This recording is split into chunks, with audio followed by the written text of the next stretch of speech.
இப்போ data base. இப்போ டேட்டானா என்னன்னு பார்த்துட்டா, அப்போ டேட்டா பேஸ் அப்படின்னா என்ன? டேட்டாக்கும் பேஸ்னா ஃபர்ஸ்ட் என்னன்னு தெரிஞ்சுக்கணும். அப்பதான் உங்களுக்கு டேட்டா பேஸ்னா என்னன்னு தெரியும்.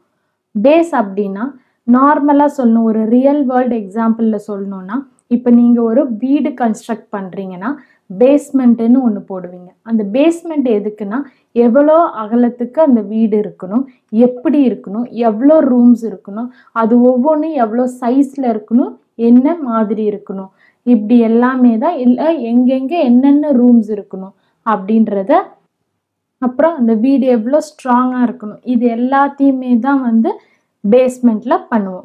இப்போ அந்த வீட்டையே வந்து எக்ஸ்டெண்ட் பண்ணணும் அப்படின்னா எப்படி எக்ஸ்டெண்ட் பண்ணலாம், இல்லை இதிலையே வச்சு மெயின்டைன் பண்ணணுன்னா எப்படி மெயின்டைன் பண்ணலாம், எல்லாமே நம்ம வந்து வீடு கட்டுறதுக்கு முன்னாடியே பிளான் பண்ணி வச்சுப்போம். அதே தான் பேஸ் அப்படின்னு சொல்கிறோம். இங்கேயும் அந்த மீனிங் தான், பட் இங்கே வந்து அப்படியே சாஃப்ட்வேர் ரிலேட்டடாக போகும்.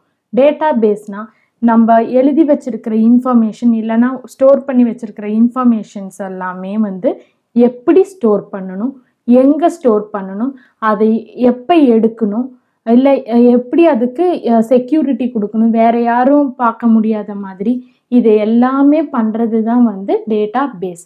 அப்போ இதை எப்படி பண்ணுறோன்னா, இந்த டேட்டா பேஸ் அப்படின்றது it's a collection of information that is organised so that easily accessed, managed, updated அப்படின்னு சொல்லுவோம். இதில் வந்து ஒரு டேட்டாவை எப்படி ஆர்கனைஸ் பண்ணி வைக்கிறீங்கன்னா, டேபிள்ஸ், ரோ, காலம்ஸ், இண்டெக்ஸாக நீங்கள் ஆர்கனைஸ் பண்ணி வைக்கிறீங்க. ஒரு டேபிளாக உங்கள் டேட்டாவை ஸ்டோர் பண்ணி வச்சிடுறீங்க.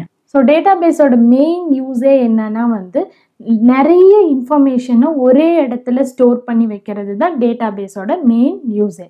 இதில் வந்து டேட்டா பேஸ்னால் ஒன்றே ஒன்று இருக்கா அப்படின்னா இல்லை, நிறைய டேட்டா பேஸஸ் வந்து இருக்குது.